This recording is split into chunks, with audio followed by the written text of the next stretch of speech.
ದೇವರ ನಾಮಕ್ಕೆ ಸ್ತೋತ್ರವಾಗಲಿ. ಇವತ್ತಿನ ದಿನಕ್ಕಾಗಿ ನೀವೆಲ್ಲರೂ ಸಭೆಯಲ್ಲಿ ಕೂತು ಆತನ ಒಂದು ಮಹಿಮೆಗಾಗಿ ನೀವು ತವಕ ಪಡುವವರು ನೀವೆಲ್ಲರೂ ಧನ್ಯರು. ಯೇಸುವಿನ ಮಾರ್ಗದಲ್ಲಿ ನಡೆಯುವ ಪ್ರತಿ ಒಬ್ಬೊಬ್ಬ ಮಕ್ಕಳು ಯೇಸುವಿನ ಸಮ್ಮುಖದಲ್ಲಿ ಆತನ ಒಂದು ನೆರಳಿನಂತೆ ನಡೆಯುವಂತರಾಗಿದ್ದಾರೆ.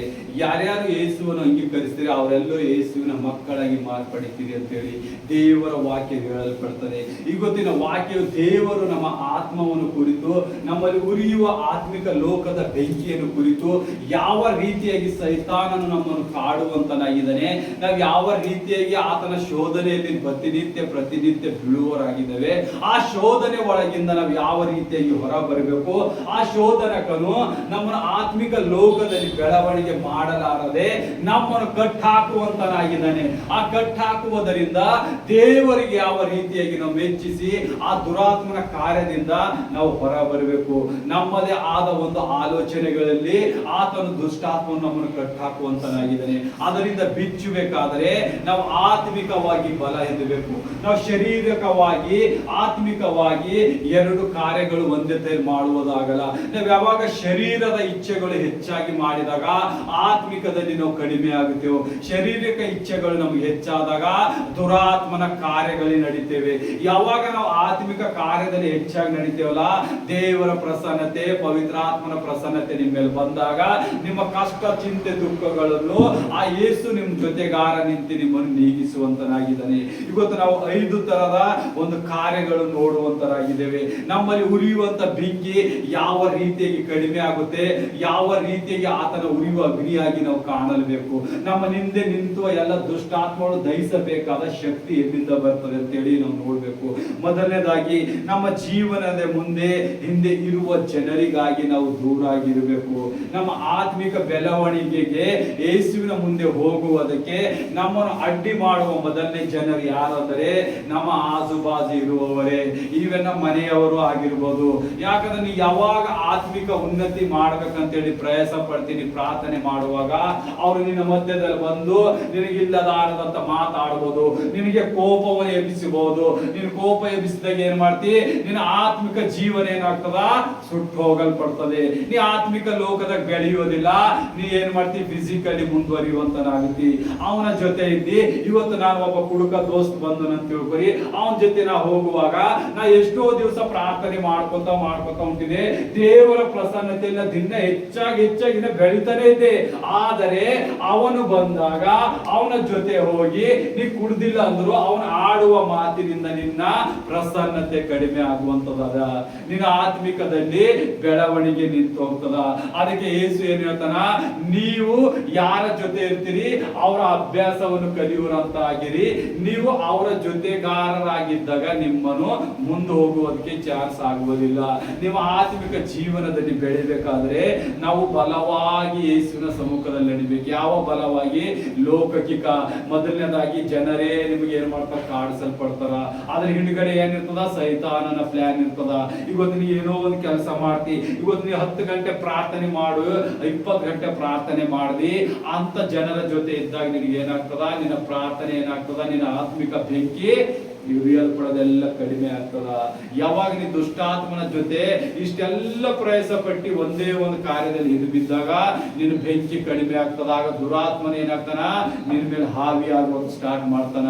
ಅದಕ್ಕಾಗಿ ನೀವು ಎಲ್ಲಿವರೆಗೆ ದೇವರ ವಾಕ್ಯದ ಮೇಲೆ ನಡೆಯುತ್ತಾ ದೇವರನ್ನೇ ಕೊಂಡಾಡುತ್ತಾ ನೋಡ್ಬೇಕು. ಇದರಲ್ಲಿ ನಾವು ಇನ್ನೂ ಹೆಚ್ಚಾಗಿ ನೀವು ಓದ್ಬೇಕಾದ್ರೆ ಕೊಲೆಶ 3ನೇ ಸಂಧಿ 5ನೇ ವಚನ ಓದ್ರಿ, ಆಮೇಲೆ ಮನೆಗೆ ಹೋದಾಗ. ಅದಕ್ಕಾಗಿ ದೇವರು ಹೇಳ್ತಾನ, ನೀನು ನಿನ್ ಜೊತೆಗಾರನ್ ಯಾರು ಇರ್ತಾರಲ್ಲ ಅವರನ್ನು ಗಮನವಿಟ್ಟು ನೋಡಬೇಕು. ಅವನ ಆಲೋಚನೆ ಏನವ, ಅವ್ರು ಮಾಡುವ ಕಾರ್ಯಗಳೇನವ, ನನಗೆ ಅಭಿವೃದ್ಧಿ ಕಡೆ ಹೋಗ್ತಾ ಇದ್ದೇನಾ, ತಿರಸ್ಕಾರ ಹೋಗ್ತಾ ಇದ್ದೇನಾ, ನನ್ನ ಅಗ್ನಿ ಅಭಿಷೇಕ ಉರಿಯೋದು, ನಾ ಆತ್ಮಿಕವಾಗಿ ದೇವರ ಸಮ್ಮುಖದಲ್ಲಿ ಎಷ್ಟಾಗಿ ನಾ ಮೆಚ್ಚಿಸ್ತಾ ಇದ್ದೇನಾ, ನಾ ಆತ್ಮಿಕವಾಗಿ ದೇವರನ್ನು ಎಷ್ಟಾಗಿ ನೋಡ್ತಾ ಇದ್ದೇನೆ ಎಂಬುದು ನೋಡ್ಬೇಕು. ಯಾವಾಗ ನೀವು ಆತ್ಮಿಕದಲ್ಲಿ ಪ್ರವೇಶವಾಗ್ತೀರಿ ಅಂದ್ರೆ ನೀವು ಪ್ರಾರ್ಥನೆ ಮೇಲೆ ಪ್ರಾರ್ಥನೆ ಮಾಡ್ತಾ ಇರ್ಬೇಕು. ಸ್ಥಿರಚಿತ್ತವಾಗಿ ಪ್ರಾರ್ಥನೆಯಲ್ಲಿ ಹೆಚ್ಚಾಗಿರ್ಬೇಕು. ಪ್ರಾರ್ಥನೆಯಲ್ಲಿ ಹೆಚ್ಚಾದಾಗ ನಿಮ್ಮ ಜ್ಞಾನದ ವರವನ್ನು ಓಪನ್ ಮಾಡ್ತಾನೆ ದೇವರು. ಆ ಜ್ಞಾನದ ವಾಕ್ಯ ಓಪನ್ ಆದಾಗ ಇವನು ಯಾವ ಮನುಷ್ಯ, ಇವ ಒಳ್ಳೆ ಮನುಷ್ಯನ, ಕೆಟ್ಟ ಮನುಷ್ಯನ, ಇವನು ಸುಳ್ಳು ಆಡ್ತಾ ಇದ್ದಾನ, ಇವನು ನಮಗೆ ಮೋಸ ಮಾಡ್ತಾ ಇದ್ದಾನ, ನಮ್ಗೆ ಎಲ್ಲಾದ್ರೂ ಸಿಕ್ಕ ಆಗ್ತಾನ ಒಯ್ದಿ ಈ ನನ್ನ ಕಾರ್ಯಕ್ಕೆ ನಿಜವಾದ ಪರ್ಸನ್ ಹಾನೆಲ್ಲ ಎಂಬುದು ನಿಮಗ ಗೊತ್ತಾಗ್ತದ. ಅಲ್ಲಿವರೆಗೆ ನೀವು ಅದೇ ಒಂದು ಲೋಕದಲ್ಲಿ ಇಲ್ಲಿ ನೀವು ಪ್ರಾರ್ಥನೆ ಮಾಡಿ ಪ್ರಯಾಸ ಪಡ್ತಿ ಮತ್ತೆ ಮುಂಜಾನೆ ಎದ್ದು ಆ ಮನುಷ್ಯರ ಜೊತೆ ಇದ್ದಾಗ ನಿನಗೆ ಸಮೃದ್ಧಿ ಬರಲ್ಲ. ನಿನ್ನ ಆತ್ಮಿಕ ಬೆಂಕಿ ಏನಾಗ್ತದ ಹೋಗಲ್ಪಡ್ತದ. ನೀನು ದುರಾತ್ಮನ ಕಾರ್ಯಕ್ಕೆ ಹೋಗ್ತೀರಿ. ನಾವು ಎರಡನೇದಾಗಿ ನೋಡ್ತೇವೆ, ನಮ್ಮ ಪ್ರೀತಿ ಮತ್ತು ಧ್ಯಾನವನ್ನು ನೋಡುವಂತರಾಗಿದ್ದೇವೆ. ನಾವು ಎಷ್ಟಾಗಿ ಪ್ರೀತಿ ಮಾಡ್ತೇವೋ, ಯಾರಿಗಾಗಿ ಪ್ರೀತಿ ಮಾಡ್ತೇವೋ, ನಮ್ಮಲ್ಲಿ ಎಂತವಾದ ಪ್ರೀತಿ ನಡಿಬೇಕಂತ ಹೇಳಿ ದೇವರು ಕೇಳುವಂತನಾಗಿದ್ದಾನೆ. ನಾವು ಪ್ರೀತಿಸುವಾಗ ದೇವರು ಮನಪೂರ್ವಕವಾಗಿ ನೋಡ್ತೇವೆ. ಪ್ರೀತಿ ಅಂದ್ರೆ ಯಾವ ರೀತಿಯಾಗಿ ಆತ್ಮಿಕವಾಗಿ ಪ್ರೀತಿ. ಯೇಸು ಏನ್ ಮಾಡಿದ್ರು? 40 ದಿವಸ ಅಡವಿಯಲ್ಲಿ ಹಗಲು ರಾತ್ರಿ ಪ್ರಾರ್ಥನೆ ಮಾಡಿದಾಗ ಏನಾದ್ರು ಅದು ತಂದೆ ಆದ ದೇವರಿಗೆ ಮೆಚ್ಚುಗೆಯಾಗಿ ಆತನ ಪವಿತ್ರಾತ್ಮ ಭರಿತನಾಗಿ ಆದ. ಆತನ ಆತ್ಮಿಕ ಲೋಕದಲ್ಲಿ ಏನ್ ಮಾಡ್ದ? ಪ್ರೀತಿಯನ್ನು ಜಯಿಸಿ ಪರಲೋಕ ರಾಜ್ಯವನ್ನು ಇಳಿಸಿದ. ಮೋಶೆ ಏನ್ ಮಾಡ್ದ? ತಾನು ಒಂಟಿಗಂತನಾಗಿದ್ದ. ಆ ಸೀನೇ ಬೆಟ್ಟದಲ್ಲಿ ಅವನ ಹಿಂದೆ ಯಾರಾದ್ರೂ ಬರೋರಿದ್ದೀರಾ? ಯಾರು ಇದ್ದಿಲ್ಲ. ಅವನ ಆತ್ಮಿಕವಾಗಿ ಕಾರ್ಯ ಮಾಡ್ತಿದ್ದ. ಎಲ್ಲಿ? ಪ್ರಾರ್ಥನೆಯಲ್ಲಿ ಮುಂದೆ ನಡೀತಾ ಇದ್ದ, ಪ್ರೀತಿಯಲ್ಲಿ ಮುಂದೆ ನಡೀತಾ ಇದ್ದ. ಯಾರ ಪ್ರೀತಿ ಬಂತು ಅವನ ಮೇಲೆ? ಯೇಸುವಿನ ಪ್ರೀತಿ ಬಂತು. ಯೆಹೋವನ ಪ್ರೀತಿ ಆತನ ಮೇಲೆ ಇಳಿದಾಗ ಮೋಶೆ 40 ದಿವಸ ಸೀನೇ ಬೆಟ್ಟದ ಮೇಲೆ ಮಾಡಿದ ಕಾರ್ಯ ಯಾವುದು? ಯೇಸುವಿನ ಪ್ರೀತಿ. ಯೆಹೋವನ ಪ್ರೀತಿಯಿಂದ ಮಾತ್ರ ಏನ್ ಮಾಡ್ದವ? ಮುಂದೆ ಚಲಿಸ್ಲಕ್ಕಾದ. ಇವಾಗ ನಾವು ಆ ತಂದೆಯಾದ ಯೇಸುವಿನ ಸಮ್ಮುಖದಲ್ಲಿ ನಡಿಬೇಕು. ನಮ್ಮಲ್ಲಿ ಇದ್ದೆಲ್ಲ ದುಷ್ಟಾತ್ಮಗಳು ದೂರ ಹೋಗ್ಬೇಕು, ದುಷ್ಟ ಜನರು ದೂರ ಹೋಗ್ಬೇಕಂದ್ರ ಯೇಸುವಿಗೆ ಮೊದಲು ನಾವು ಪ್ರೀತಿ ಮಾಡ್ಬೇಕು. ಆತನಿಗೆ ಯಾವ ರೀತಿಗೆ ಶ್ರಮೆ ಪಟ್ಟಿದ ನಂತರ ಆಶೀರ್ವಾದಗಳು ಯಾಕೆ ಬಂತ ಆತನಿಗೆ? ಆತನ ಮೇಲೆ ಇತ್ತು. ಹಳೆ ವಾಕ್ಯದಲ್ಲಿ ನೋಡ್ತೇವೆ, ಮೇಘ ಸ್ತಂಭ, ಅಗ್ನಿ ಸ್ತಂಭಗಳು ಆ ಇಸ್ರಾಯೇಲರ ಮೇಲೆ ನಡೀತಾ ಇತ್ತು. ಆದರೆ ಯೇಸುವಿನ ಚರಿತ್ರೆ ಹಂಗಿಲ್ಲ. ಪವಿತ್ರ ಆತ್ಮ ದೇವರು 24 ಅವರ್ಸ್ ನಂಬಲೇ ಇರುವಂತನಾಗಿದ್ದನು. ಪವಿತ್ರ ಆತ್ಮ ಭರಿತರಾಗಿ ಕಾರ್ಯ ಮಾಡುತ್ತೆ. ಯಾವಾಗ? ನಿನ್ನಲ್ಲಿ ಪ್ರೀತಿ ಬಂದಾಗ ಮಾತ್ರ, ಆ ಪ್ರೀತಿಯಿಂದ ಮಾತ್ರ ಮುಂದೆ ಹೋಗುವಂತರಾಗಿದ್ದೆವು. ನೋಡ್ರಿ, ಮತ್ತೆ ನಾವು ಮೂರನೇದಾಗಿ ನೋಡುವಾಗ ದೇವರ ಸತ್ಯ ವೇದ ಓದುವುದು ಮತ್ತೆ ವರ್ಷಿಪ್ ಮಾಡುವುದು. ಈ ಮೂಲಕವಾಗಿ ನಾವು ದೇವರನ್ನು ಮೆಚ್ಚಿಸುತ್ತೇವೆ. ದೇವರು ನಮ್ಮಲ್ಲಿ ವಾಸ ಮಾಡುವಂತನಾಗಿದ್ದಾನೆ. ನೀ ಎಲ್ಲಿವರೆಗೆ ಸತ್ಯವೇದ ಓದುವುದಿಲ್ಲ, ಸತ್ಯವೇದದಲ್ಲಿ ಕಾರ್ಯ ಮಾಡುವುದಿಲ್ಲ ಅಂದ್ರ ನಿನ್ನ ಆತ್ಮಿಕ ಬೆಂಕಿಯೂ ಉರಿಯಪಡುವುದಿಲ್ಲ, ಅದು ನೊಂದು ಹೋಗುವಂತದಾಗಿದೆ. ನೀ ಎಷ್ಟು ಗಂಟೆ?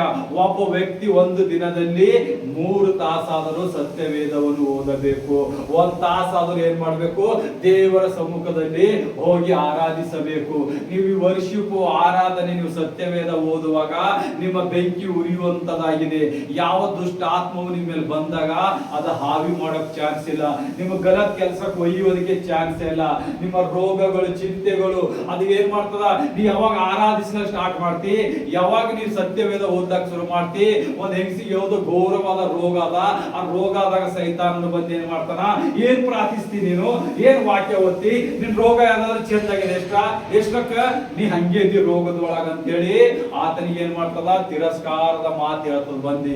ಇಲ್ಲಂದ್ರೆ ಯಾರು ಜನರು ಬರ್ತಾರ ಬಂದಿ, ನಿನ್ನ ಎಷ್ಟು ದಿವಸ ಹಿಂಗೆ ಡಿಪ್ರೆಷನ್ ದಾಗ ಇರ್ತಿ ನೋಡ್, ನಿನ್ ನೋಡೋರ್ ಯಾರಿಗಿಲ್ಲ, ಬಾ ನನ್ ಜೊತೆ, ನಾನು ನಿನ್ ಒಳ್ಳೊಳ್ಳೇದ್ ಕಲಿಸ್ತೇನೆ ಅಂತೇಳಿ ಕರ್ಕೊಂಡು ಹೋಗ್ತಾನ. ಯಾಕಂದ್ರ ನೀನು ಯಾವಾಗ ಸತ್ಯ ಓದುವ ಸ್ಟಾರ್ಟ್ ಮಾಡ್ತಿ, ಯಾವಾಗ ದೇವರಿಗೆ ಆರಾಧಿಸುವ ಸ್ಟಾರ್ಟ್ ಮಾಡ್ತಿ, ಸೈತಾನ ಏನ್ ಮಾಡ್ತಾನ? ನಿನಗೆ ಹಾವಿ ಮಾಡಕ್ ಕೊಡ್ತಾನ.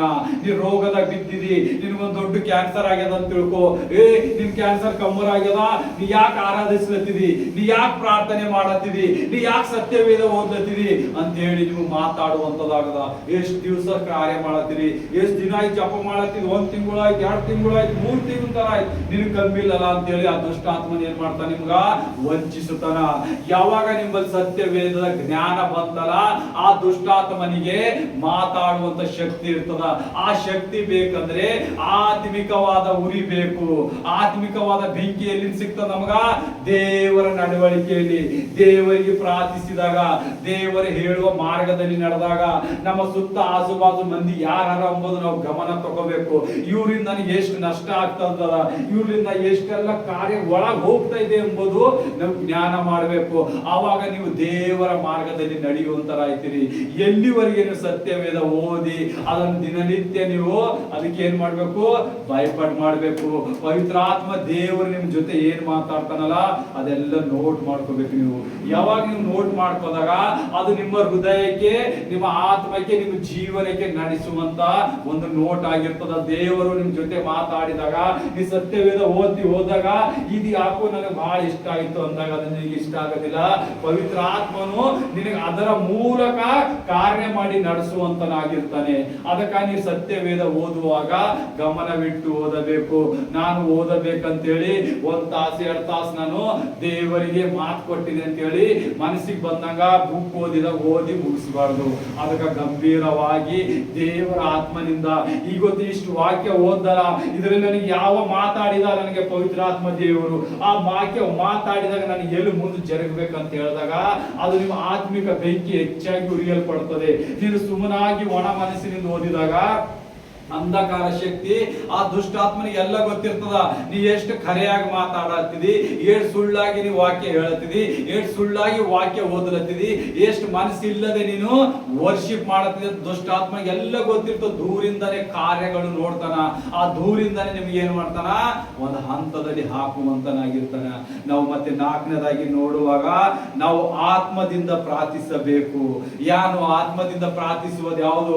ನಮ್ಮ ಮನೆಯಲ್ಲಿ, ನಮ್ಮ ಸಭೆ ನಿತ್ಯ ನಾವು ಪ್ರಾರ್ಥಿಸ್ತೇವೆ ಆತ್ಮದಿಂದ. ಆದರೆ ಆ ಆತ್ಮಿಕವಾಗಿ ಪ್ರಾರ್ಥನೆಗೆ ನಾವು ಬೆಲೆ ಕೊಡ್ತಾ ಇಲ್ಲ. 4ನೇದಾಗಿ ಆತ್ಮಿಕವಾಗಿ ಪ್ರಾರ್ಥನೆ ಮಾಡ್ತಾ ಇರ್ತೇವೆ.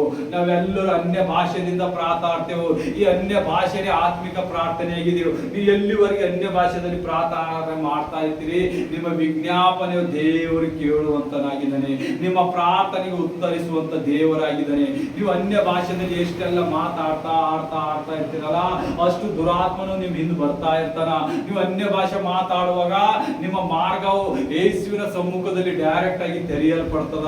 ನೀವು ಏನ್ ಮಾಡ್ಬೇಕು ಮುಂದಿನ ಕಾರ್ಯ, ನೀವು ಏನ್ ಮಾಡಬೇಡದು ಮುಂದಿನ ಕಾರ್ಯ, ನೀನು ಎಲ್ಲಿ ಹೋಗ್ಬೇಡದು, ನಿನಗೆ ಯಾವ ದುಷ್ಟಾತ್ಮನ ಕಾಡ್ತಿದ್ದೆ ಅದೆಲ್ಲ ನಿನಗೆ ವಿಷನ್ ಆಗಿ ತೋರಿಸುವಂತನಾಗಿದ್ದಾನೆ. ನೀ ಆತ್ಮಿಕವಾಗಿ ಪ್ರಾರ್ಥನೆ ಮಾಡುವಾಗ ನಿನ್ನ ಶರೀರವು ಬಲವಾಗಿ ಇರುತ್ತದ. ನೀನು ಪವಿತ್ರಾತ್ಮನ ಅಗ್ನಿ ಅಭಿಷೇಕದಿಂದ ತುಂಬಿ ಏನ್ ಮಾಡ್ತಿ, ಅಭ್ಯಾಸದಿಂದ ಐತಿ. ಆ ಅನ್ಯ ಭಾಷೆ ಆಡುವಾಗ ನಿನಗೆ ಅನ್ಯ ಭಾಷೆ ಬರ್ತದ. ಈಗ ಏನ್ ಮಾಡ್ತಾರ ಬಹಳಷ್ಟು ಜನರು, ಯಾರು ಪ್ರಾರ್ಥನೆ ಇಲ್ಲ. ಅನ್ಯ ಭಾಷೆ ಅಂದ್ರೆ ಏನಂತಾರ, ಅದು ಯಾವುದೋ ಒಂದು ಲ್ಯಾಂಗ್ವೇಜ್ ಅದ, ಅದು ನಿಮಗ್ ಕೊಟ್ಟಿದ್ದಿಲ್ಲ, ಆದರೆ ಇದು ಹ್ಯಾಬಿಟ್ ಲ್ಯಾಂಗ್ವೇಜ್ ಅದ. ಇದ್ರ ಯಾರಿಗೆ ಬರ್ತದ ಅವ್ರಿಗೆಲ್ಲ ಬಹಳ ಮಹತ್ವ ಉಳ್ಳದಾಗಿರ್ತದ. ನೀವು ಆತ್ಮಿಕ ರೂಪದ ಆತ್ಮಿಕ ದುನಿಯಾದಲ್ಲಿ ಬಹಳ ಉನ್ನತಿಯಾಗಿ ಹೇಳ್ತೀನಿ. ಎಲ್ಲಿವರೆಗೆ ಅಂದ್ರೆ ನೀವು ಇನ್ನೊಬ್ಬರನ್ನು ನೀವು ಕಲಿಸಬೇಕು. ಇದೇನದ ಅನ್ಯ ಭಾಷೆಯಲ್ಲಿ ಮಾತಾಡಿರಿ ಅಂದ್ರೆ ನಿನಗೆ ಅನ್ಯ ಭಾಷೆ ಬಂದ್ರೆ ದೇವರಿಗೆ ವರದಿಂದ ತುಂಬಿಸಿದನ. ನೀನು ಮತ್ತೆ ಇನ್ನೊಬ್ಬರಿಗೆ ಅನ್ಯ ಭಾಷೆ ಬರುವಂತೆ ಪ್ರೋತ್ಸಾಹಿಸಬೇಕು. ಯಾರ್ಯಾರಿಗೆ ಅನ್ಯ ಭಾಷೆ ಬರ್ತಾವ ಅವರಿಗೆಲ್ಲ ಹೆಚ್ಚಾಗಿ ಮೇಲೆ ಎಬ್ಬಿಸ್ತಾ ಇರಬೇಕು. ಅವಾಗ ನಿಮ್ಮ ಆತ್ಮಿಕ ಲೋಕದ ಕಣ್ಣುಗಳು ತೆರಿತಾವ. ಈ ಆತ್ಮಿಕ ಲೋಕದಲ್ಲಿ ನೀವು ಪ್ರವೇಶಿಸಿದಾಗ ನಿಮ್ಮ ಎಲ್ಲ ದುಷ್ಟಾತ್ಮನ ಒಂದೊಂದು ಕಾರ್ಯಗಳು ನಿಮ್ ಕಣ್ಣು ಮುಂದೆ ಬರುವಂತದಾಗಿದೆ. ಇವತ್ತು ನಿನಗೆ ದುಷ್ಟಾತ್ಮ ಏನ್ ಕಾರ್ಯ ಮಾಡ್ತಾ ಇದ್ದಾನ, ಎದುರುಗಡೆ ಇದ್ದ ಈ ವ್ಯಕ್ತಿ ಮೈಯಲ್ಲಿ ಏನ್ ಕಾರ್ಯ ನಡೀತಾ ಇದ್ದದ, ಈ ವ್ಯಕ್ತಿ ಏನ್ ಆಲೋಚನೆ ಮಾಡ್ತಾ ಇದ್ದಾನ, ಈ ಊರಲ್ಲಿ ಯಾವ ದುಷ್ಟಾತ್ಮ ಕಾರ್ಯ ಮಾಡ್ತಾ ಇದ್ದ, ಈ ದುಷ್ಟಾತ್ಮ ಇಲ್ಲಿ ಯಾವದ ಕುಡುಕುತನದ ವ್ಯಭಿಚಾರದ ಆತ್ಮ ಅದನ ಅಂತ ನಿಮ್ಮನ್ನು ದೇವರು ತೋರಿಸುವಂತನಾಗಿದ್ದಾನೆ. ಆ ಒಂದು ಅನ್ಯ ಭಾಷೆಯಲ್ಲಿ ನೀವು ದಿನನಿತ್ಯ ಪ್ರಾರ್ಥಿಸುವಾಗ ನೀವು ಬಲವಾಗಿ ಹೇಳ್ತೀರಿ. ಬಲವಾಗಿ ಅಂದರೆ ನಿಮ್ಮನ್ನು ಆತ್ಮಿಕ ಲೋಕದಲ್ಲಿ ಯಾರು ಹಿಡಿಯಲಾರದಂತ ನೀವು ಹೆಚ್ಚಾಗಿ ಭಾಷೆಗಳ ಮೇಲೆ ಭಾಷೆಗಳಾಡ್ತೇವೆ. ನಾವು ಮೊನ್ನೆ ನೋಡಿದ ವಾಕ್ಯದಲ್ಲಿ ಪೆಂಟೆಕೋಸ್ಟ್ ಸಭೆಯಲ್ಲಿ ದೇವರ ಪ್ರಸನ್ನತೆ ಅಭಿಷೇಕ ಏನಾಗ್ತದ, 120 ಮಂದಿ ಮೇಲೆ ಬರ್ತದ. ಅಲ್ಲಿ ಏನಿರ್ತಾರ, ಎಲ್ಲರೂ ವ್ಯವಸಾಯ ಮಾಡೋರು ಬಂದಾಗ ಏನಾಗ್ತದ, 120 ಮಂದಿ ಏನ್ ಮಾಡ್ತಾರ, ಹೊಸದಾದ ಭಾಷೆದಲ್ಲಿ ಮಾತಾಡ್ತಾರೆ. ಯಾರು ಚೈನಾ ಭಾಷೆದಲ್ಲಿ ಮಾತಾಡ್ತಾರ, ಯಾರು ಆಫ್ರಿಕಾ ಭಾಷೆದಲ್ಲಿ ಮಾತಾಡ್ತಾರ, ಯಾರು ಬೇಕಾದ ಒಂದೊಂದು ಇಂಡಿಯಾದ ಲ್ಯಾಂಗ್ವೇಜ್, ಹಿಂದಿ ಲ್ಯಾಂಗ್ವೇಜ್ ಮಾತಾಡಿರ್ಬೇಕು. ಆಗ ದೇವರು ಏನ್ ಮಾಡ್ದ, ಅವರ ಬಾಯಿಗಳನ್ನು ತೆರೆಸಿದ. ಅಂತೊಬ್ಬ ಅನ್ಯ ಭಾಷೆ ಇದೆ, ಹೀಲಿಂಗ್ ಮಾಡುವ ಅನ್ಯ ಭಾಷೆ ಇದೆ. ಪ್ರಾರ್ಥನೆಯಲ್ಲಿ ನೀನು ಬಲವಾಗಿ ಹೇಳುವಂತೆ ಇನ್ನೊಬ್ಬರ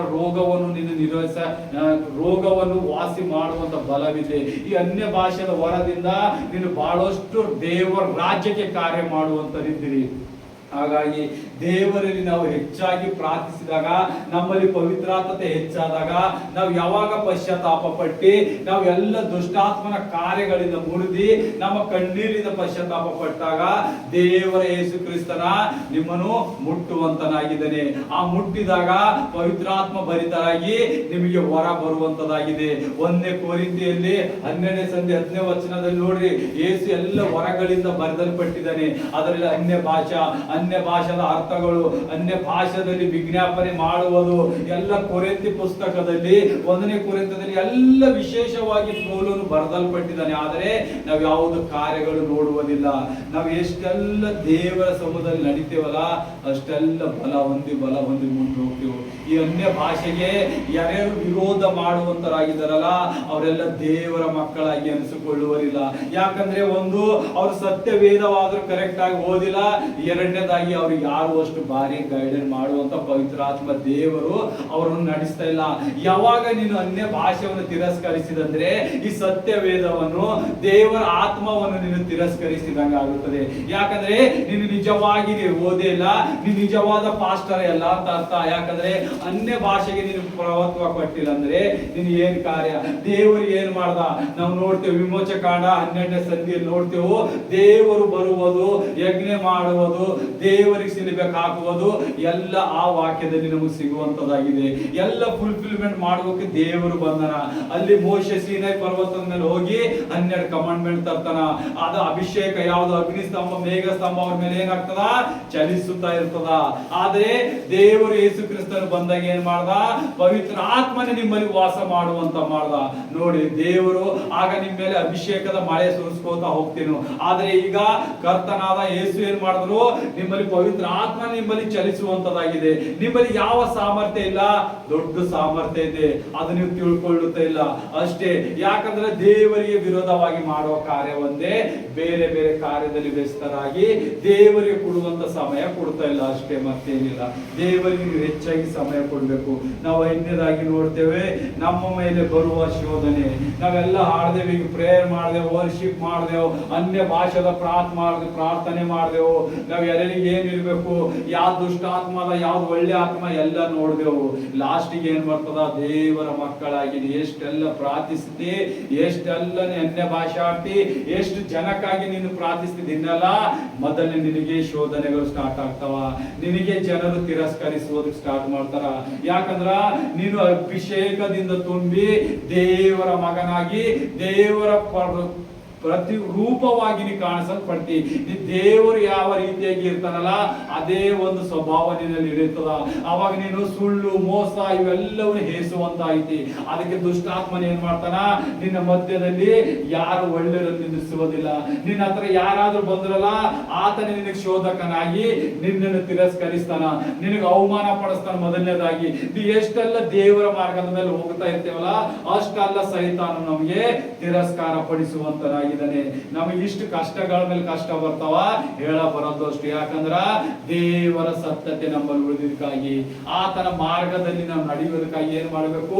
ಇದು ನಾವು ಕಟ್ಟಲ್ಪಡಬೇಕಾಗ್ತದೆ. ಆದ್ರೆ ನಮ್ಮ ಜೀವಕ್ಕೆ ಯಾವುದು ಹಾನಿ ಆಗೋದಿಲ್ಲ, ನಮಗೆ ಯಾವುದು ಕಡಿಮೆ ಬೀಳೋದಿಲ್ಲ. ಇಷ್ಟೇ, ನಮ್ಮ ಜನರ ಮಧ್ಯದಲ್ಲಿ ನಮ್ಮ ವಾಸವಾಗಲ್ಲ. ಯಾಕಂದ್ರೆ ಆ ದುಷ್ಟಾತ್ಮಗಳು ನಮ್ಮ ಜೊತೆ ಸೇರುವುದಿಲ್ಲ, ಪವಿತ್ರಾತ್ಮ ಮುಂದೆ ಅವು ನಿಲ್ಲುವುದಿಲ್ಲ, ಈ ಅಗ್ನಿಯಿಂದ ಅವು ನಿಲ್ಲುವುದಿಲ್ಲ. ಅದಕ್ಕಾಗಿ ಆ ಶೋಧನೆಗಳೆಲ್ಲ ನಮ್ಮಲ್ಲೇ ಉಳ್ಕೊಳ್ಳುತ್ತವೆ. ಆ ಶೋಧಕರೆಲ್ಲ ನಮ್ಮ ಬಂದಿ ಏನ್ ಮಾಡ್ತಾರ? ಹಿಂಸಿಸುತ್ತಾ ಇರ್ತಾರೆ. ಅದಕ್ಕೆ ದೇವರು ಏನ್ ಹೇಳ್ತಾನೆ? ಎಡಬಿಡದೆ ಪ್ರಾರ್ಥಿಸಿರಿ. ಯಾಕಂದ್ರ ಯಾವಾಗ ನೀ ದೇವರನ್ನು ನಿನ್ನನ್ನು ಸಮರ್ಪಿಸಿದಿ, ದೇವರಂತೆ ನಿನ್ನನ್ನು ನೋಡುವಾಗ ದುರಾತ್ಮನ ಕಾರ್ಯ ಹೆಚ್ಚಾಗ್ತದ. ಅದಕ್ಕೆ ಅನ್ಯ ಭಾಷೆ ಬಂದವರಾಗ್ಲಿ ಬರೋದರಾಗ್ಲಿ, ಯಾಕೆ ನಾ ಪ್ರತಿನಿತ್ಯ ನಿಮ್ಗೆ ಹೇಳ್ತೀನಿ ಪ್ರಾರ್ಥಿಸಿರಿ ಅಂತ. ಈ ಶೋಧನೆಗಳಿಗೆ ಒಳಗಾಗದಂತೆ ನಿಮ್ಮನ್ನು ಕಾಯುವಂತ ದೇವರು ನಿಮ್ಮಲ್ಲಿ ಇರ್ತಾನ. ಇವತ್ತು ನೀವು ಯಾವ್ದಾದ್ರು ಕಾರ್ಯ ಹೋದಿ, ಆ ಕಾರ್ಯ ನಿನ್ನಿಂದ ಆಗಲ್ಲ. ಇವತ್ತು ನೀವು ಎಲ್ಲಾದ್ರೂ ಏನೋ ಖರೀದಿ ಮಾಡಕ್ ಹೋಗಿ ನಿನ್ ಕೈಲಾಗಲ್ಲ. ಯಾಕಂದ್ರ ಅದು ಶೋಧನೆ ಒಳಗಾಗ್ತದ. ನಾನು ನಿನ್ನೆ ಹೋಗಿದ್ದೆ ಪಾಂಪ್ಲೆಟ್ ಲೋಗೋ ಮಾಡ್ಸಕ್ ಅಂತೇಳಿ ಯಾರು ಬಿ ಸಿಗ್ಲಕ್ತಾ ಇರಲಿಲ್ಲ. ನನಗ್ ಬರೋದು ನಿನಗ್ ಬರೋದೇ ಅಲ್ಲತ್ತಾರ. ಎಲ್ಲರೂ ಎಷ್ಟು ಪ್ರೊಫೆಷನಲ್ಗಳು ಹಾರ, ಯಾರಿಗೂ ಬರಲ್ಲತ್ತಾರ. ಯಾಕಂದ್ರ ದುರಾತ್ಮನ ಕಾರ್ಯಗಳು. ನಾ ಹಿಂಗೆ ಬಿಸಿಲ ಒಣ ಸುತ್ತ 2 ಗಂಟೆ ಬಂದು ಯಾರು ಬಿ ಸಿಗಬಹುದು. ಯಾಕ? ದುಷ್ಟಾತ್ಮ ಇವನ ಕಾರ್ಯ ಮುಂದೆ ನಡೆಸ್ಬಿಡ್ಬಾರ್ದು, ಇವನ ಕಾರ್ಯ ಅಂದಿತ್ತು ಇವನ್ ಬೆಂಕಿನೇ ಹೇಳ್ತಂದ ನನ್ ಬೆಂಕಿ ಹಿಡಿಯೋದಕ್ಕೆ ನಾ ಈ ಲೋಕದಾಗ ಇರಲ್ಲ ಅಂತ ಹೇಳೋದಕ್ಕ ಬಹಳ ಕಷ್ಟ ಇರ್ತದ. ಅದಕ್ಕ ಪ್ರಾರ್ಥನೆ ಮಾಡ್ಬೇಕು. ನಾ ಏನ್ ಮಾಡ್ದ ಹಂಗೆ ಹೋದ ಪ್ರಾರ್ಥನೆ ಮಾಡ್ಬೇಕಿದ್ದಿಲ್ಲ. ಪ್ರಾರ್ಥನೆ ಮಾಡಿ ನಾವು ಪವಿತ್ರಾತ್ಮನ ಕೇಳೇ ಇಲ್ಲ. ಪವಿತ್ರಾತ್ಮ ದೇವರೇ ನಾ ಹೋಗ್ಲಿ ಬೇಡ ಈ ಕಾರ್ಯಕ್ಕಂತ ಕೇಳಿಲ್ಲ, ನಾನು ನಡೆದಿದೆ ಅಂತ ಹೇಳಿದೆ ಅಷ್ಟೇ. ಅದಕ್ಕಾಗಿ ನಾವು ಹೋಗಿದ ಕಾರ್ಯನೇ ಆಗಿಲ್ಲ. ನಿನ್ನ ಬಿಸಿಲೆಲ್ಲ ಹತ್ತು ಸುಮ್ಮನೆ ಮನೆಗೆ ಬಂದ.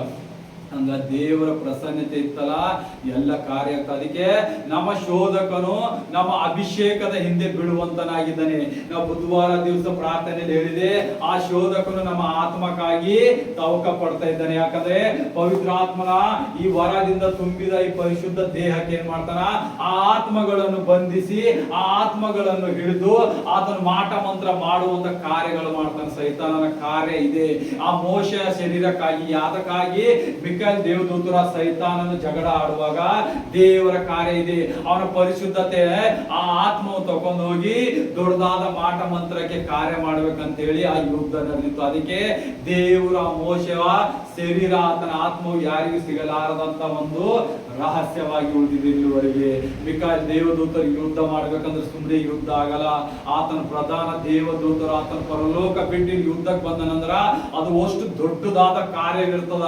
ಇವತ್ತು ನಿಮ್ ಜೀವಿತದಲ್ಲಿ ಚಿಕ್ಕ ಚಿಕ್ಕ ಕಾರ್ಯಗಳು ಹೇಳ್ಬೋದು, ದೊಡ್ಡ ದೊಡ್ಡ ಸಮಸ್ಯೆ ಹೇಳ್ಬೋದು, ಎಲ್ಲಕ್ಕ ಯುದ್ಧ ಮಾಡಕ ಆತನ ಏಂಜಲ್ ಗಳಿಗೆ ಇಟ್ಟನ್ ದೇವರು.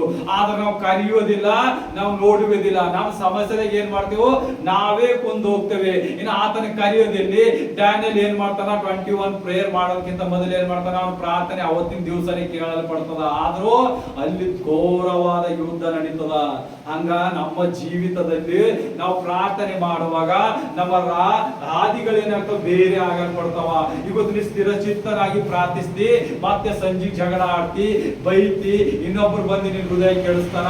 ಅವಾಗ ನೀ ಏನ್ ಮಾಡ್ತಿ, ದೇವರ ಮಾರ್ಗದಲ್ಲಿ ಚದುರಿಸೋಯ್ತಿ. ಅವಾಗ ನಿನಗೆ ಯುದ್ಧ ಆಡಕ್ಕೆ ಯಾರು ಬರ್ಬೇಕು? ನಾ ಯುದ್ಧ ಆಡೋರೇ ನನ್ನ ಜೊತೆಗಾರನಾಗಿಲ್ಲ, ನಾ ಯಾರಿಗಾಗಿ ಯುದ್ಧ ಮಾಡಿ ಅಂತೇಳಿ ದೇವದೂತರು ಮತ್ತೆ ಹಿಂತಿರುಗಿ ಹೋಗುವಂತರಾಗಿರ್ತಾರೆ. ಯಾಕಂದ್ರೆ ಆತನಿಗೆ ಏನ್ ಅಪ್ಪಣೆ ಕೊಡ್ತಾನದ ತಂದೆಯಾದ ದೇವರು ಅಷ್ಟು ಮಾತ್ರ ಕಾರ್ಯ ಮಾಡುವಂತರಾಗಿದ್ದಾರೆ. ನಿಮಗೆ ಬಂದು ನೀವು ಉಂಡಿರಿ ತಿಂದಿರಿ ಅಂತ ಕೇಳಕ್ ಬರಲ್ಲ. ದೇವರಿಗೆ ಇವನು ಹೇಳ್ದ, ಈ ಮಗನಿಗೆ ಆರಿಸಿದೆ ನೋಡು, ಇವಾಗ ಅಭಿಷೇಕದ ಮಳೆ ಕೊಡು ಅಂದ್ರೆ ಆತನ ಬಂದು ಅಷ್ಟೇ ಅಭಿಷೇಕದ ಮಳೆ ಮಾತ್ರ ಹಂಚಿ ಹೋಗ್ತಾನ. ಆತ ನಿಮ್ ಜೊತೆ ಕುಂತಿ ಮಾತಾಡ್ಕೊತ ಕೂಡಲ್ಲ. ದೇವರು ನಿಮ್ಮ ಮುದ್ರೆ ಹಾಕದ, ನಿಮ್ ಜೊತೆ ಇವನ್ ಜೊತೆ ಆಗಿರ್ಬೇಕು ನೀ ಅಂತ ಹೇಳಿದಾಗ ಆ ದೇವದೂತರು ನಿಮ್ ಜೊತೆಗಾರನ ಆಗಿರ್ತಾನ. ಆ ಪವಿತ್ರ ಆತ್ಮ ಎಷ್ಟು ಕರ್ಷ ಹೇಳ್ತಾನಲ್ಲ ದೇವದೂತರಿಗೆ, ಆ ದೇವದೂತರು ಅಷ್ಟೇ ಕೆಲಸ ಮಾಡುವಂತರಾಗಿದ್ದಾರೆ. ಅವು ಯಾರ ಆಳುಗಳಿಲ್ಲ. ನೀ ಹೇಳಿದಂಗ ಹೋಗು, ಈ ಲೈಟಿನ ಬಟನ್ ಬಂದ್ ಮಾಡು, ಕೂಡ್ಕು ನಂಗೆ ಮಾತಾಡ್ಬಾರ್ದು, ಈ ಫ್ಯಾನ್ ಬಂದ್ ಮಾಡು, ಅದೆಲ್ಲ ಸೈತಾನ್ ಕೆಲಸದ. ಸೈತಾನ್ ಮಾಡ್ತದ, ಫ್ಯಾನ್ ಬಂದ್ ಮಾಡೋದು, ಫ್ಯಾನ್ ಬಂದ್ ಮಾಡ್ತದ, ಲೈಟ್ ಬಂದ್ ಮಾಡೋದು, ಲೈಟ್ ಬಂದ್ ಮಾಡೋದು. ಯಾಕಂದ್ರ ಅದು ಮೂರ್ಖತನದ, ಮೂರ್ಖದಾಗ ಬಿದ್ದಿದ್ದು ಸೈತಾನ್ ಅದ. ಆದ್ರೆ ದೇವರು ಮಹಾಶಕ್ತಿ ಉಳ್ಳವನಾಗ್ತಾನ.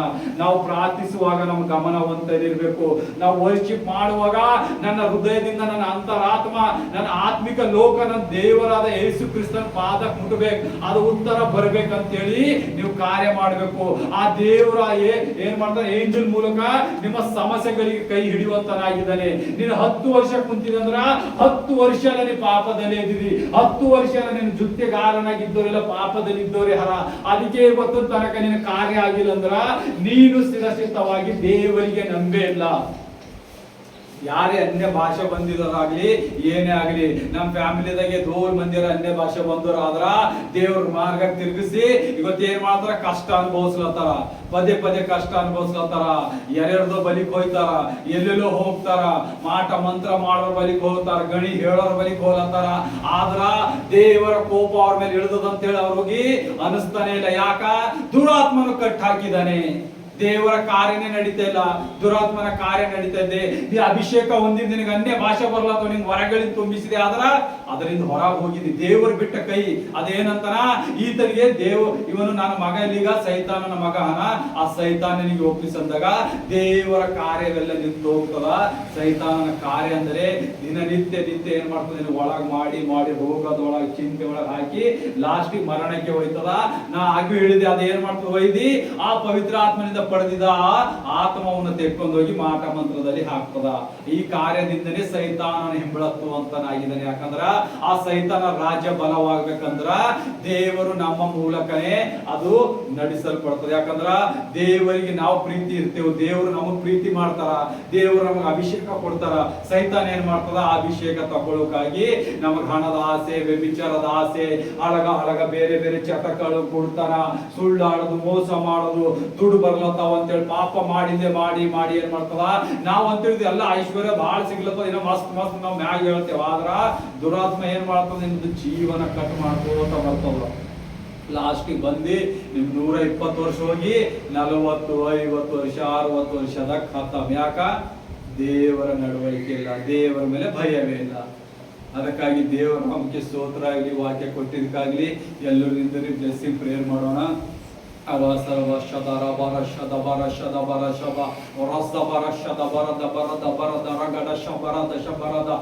Ghost fire in the name of Jesus.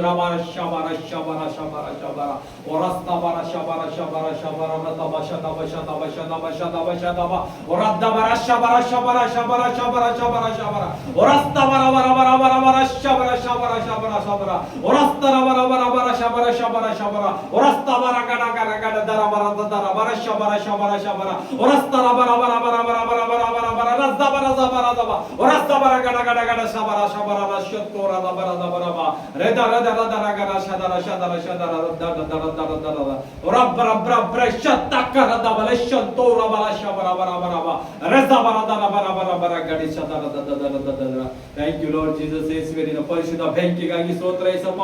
ಈ ವಾಕ್ಯದಿಂದ ಈ ಮಕ್ಕಳಿನ ಆ ಬೆಂಕಿ ಅಭಿಷೇಕ ನಿನ್ನ ಆತ್ಮಿಕ ಲೋಕದಲ್ಲಿ ನಿನ್ನ ರಾಜ್ಯದಲ್ಲಿ ಪ್ರವೇಶಿಸುವಂತ ಕಾರ್ಯ ಮಾಡಿದ್ದಕ್ಕಾಗಿ ಸ್ತೋತ್ರ.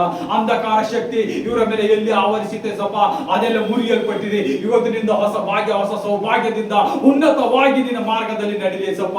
ಎಲ್ಲ ಮಕ್ಕಳ ಮೇಲೆ ಅಭಿವೃದ್ಧಿ ಆಗಲಿ ಸಪ್ಪ. ಅನ್ಯ ಭಾಷೆದ ವರಗಾಗಲಿ, ಪ್ರವಾದನೆ ವರವಾಗಲಿ, ನಿನ್ನ 9 ವರ 9 ಫಲಗಳ ಮೇಲೆ ಮಕ್ಕಳಿಗೆ ಇರಲಿ. ನಿನ್ನ ಸಾಮರ್ಥ್ಯದಿಂದ ತುಂಬಿಸು. ಚಿಂತೆ, ದುಃಖ, ರೋಗಗಳ ಮುರಿದಿ ಇರಲಿ ಸಪ್ಪ. ಇವತ್ತು ಯಾವ ಕಟ್ಟಿತ್ತು ದುಷ್ಟಾತ್ಮ ಇವರ ಕಣ್ಣುಗಳು ತೆರೆದಿದ್ದಕ್ಕಾಗಿ ಸ್ತೋತ್ರ. ನಿನ್ನ ಆತ್ಮಿಕ ಕಣ್ಣು ತೆರೆದು ಇವರು ನಿನ್ನ ಹೆಚ್ಚಾಗಿ ಬಲಪಡಿಸು. ಈ ಎಲ್ಲ ಮಕ್ಕಳ ಮೇಲೆ ಆಶೀರ್ವಾದ, ಅಭಿಷೇಕ, ಉನ್ನತ ಅಭಿವೃದ್ಧಿಯಿಂದ ತುಂಬಿಸಿ ಸಪ್ಪ. ಈ ಸಭೆಯಲ್ಲಿ ಉನ್ನತಕ್ಕಾಗಿ ಕಾರ್ಯ ಮಾಡು. ಇನ್ನು ಬರಬೇಕಿದ್ದ ಜನರಿದ್ದರೆ ಸಪ್ಪ ಬಂದಿ ಅಭಿವೃದ್ಧಿಯಾಗಿ ನಿನ್ನ ರಾಜ್ಯಕ್ಕೆ ಸ್ವಾಮಿ 1000 ತಲೆಗಿಂತ ಹೆಚ್ಚಾಗಿ ಅಭಿಷೇಕ ಹೊಂದುವಂತೆ ಮಕ್ಕಳ ಆಶೀರ್ವಾದ ಮಾಡೋ ಕುಟುಂಬದಲ್ಲಿ ಸ್ವಾಮಿ. ಯಾರ್ಯಾರು ಮಕ್ಕಳು ಕುಂದು ಕೊರತದಲ್ಲಿದ್ದರೆ ಸಪ್ಪ ಎಲ್ಲವೂ ನೀಗಿಸಿದಕ್ಕಾಗಿ ಸ್ತೋತ್ರ. ಹೊಸ ಜೀವನ, ಹೊಸ ನೂತನ ಜೀವನ ಕೊಟ್ಟಿದ್ದಕ್ಕಾಗಿ ಸ್ತೋತ್ರ ಸಪ್ಪ. ನಿನ್ನ ನೂತನ ಜೀವನಕ್ಕಾಗಿ ವಂದಿಸ್ತೇನೆ ಸಪ್ಪ. ಈ ಮಕ್ಕಳೆಲ್ಲ ನಿನ್ನ ಕೈಗೊಪ್ಪಿಸಿದ್ರೆ ಜೀವನ ತಂದೆ ಯೇಸುವೆ. ನಿನ್ನ ಪರಿಶುದ್ಧ ಬೆಂಕಿ, ಪರಿಶುದ್ಧ ಅಭಿಷೇಕದಿಂದ ಕಾರ್ಯ ಮಾಡಿ ಯೇಸಪ್ಪ. ನಿನ್ನ ಒಂದೇ ನಾಮದಲ್ಲಿ ಬಿದ್ದು ಬೇಡಿದೆವೆ ಜೀವನ ತಂದೆ ಯೇಸುವೆ. ಎಲ್ಲರೂ ಕೊಟ್ಟಿದ್ದಕ್ಕಾಗಿ thank you Lord Jesus. Amen amen. ನನ್ನ ಮನವೇ ಯೆಹೋವನನ್ನು ಕೊಂಡಾಡು, ನನ್ನ ಸರ್ವೇಂದ್ರಿಗಳೇ ಆತನ ಪವಿತ್ರ ನಾಮವನ್ನು ಕೀರ್ತಿಸಿರಿ. ನನ್ನ ಮನವೇ ಯೆಹೋವನನ್ನು ಕೊಂಡಾಡು, ಆತನು ಮಾಡಿದ ಉಪಕಾರಗಳನ್ನು ಮರೆಯಬೇಡ.